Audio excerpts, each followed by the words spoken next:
Merci de votre fidélité à notre chaîne de télévision African Daily Report. Vous nous suivez à RDC et à travers le monde. Merci sincèrement de votre fidélité. Pour ce mardi 29 octobre 2024, chers internautes, il faut savoir que la situation reste tendue dans les territoires de Walikale. Mais pour le moment, les forces armées de la RDC, qui sont appuyées par les Wazalendo, les Waza, ils ont réussi un renfort pour contrecarrer, pour mettre à déroute les terroristes du M23 qui se rapprochent donc de la localité de Pinga. Chers internautes, il faut savoir pour ce mardi 29 octobre 2024 que les terroristes du M23 appuyés par Kigali continuent leur avancée, prenant même le contrôle de plusieurs localités dans le territoire de Walikale. Ces derniers jours, le village de Mpeti est tombé entre leurs mains. Et il faut savoir que ces terroristes du M23 se rapprochent donc de Pinga, qui est le chef-lieu du groupement de Kisimba. Pour le moment, chers internautes, il faut savoir que la situation dans le territoire de Walikale est préoccupante, estime des sources locales. Après la prise de contrôle de Mpeti, c'est lundi 28 octobre, par les terroristes rwandais, et qui entraîne même un mouvement de déplacement massif de la population.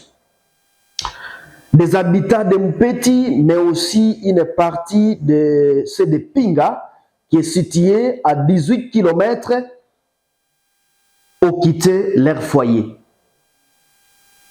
Chers internautes, il faut savoir, à Pinga, l'armée se mobilise et des renforts sont arrivés par hélicoptère ces derniers jours, et les militaires aux côtés des combattants pro-gouvernementaux qui sont les Wazalendo, les Waza, sont visibles donc dans la cité.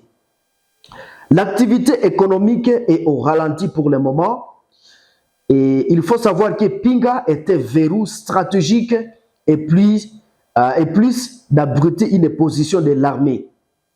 Elle est le principal centre administratif et commercial du groupement Kisimba.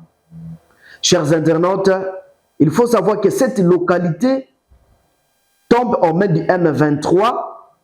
Cela ouvrirait en tout cas un passage vers d'autres provinces comme le Maniema, le Sud Kivu et la Chopo, mettant potentiellement à péril une grande partie donc, de la région.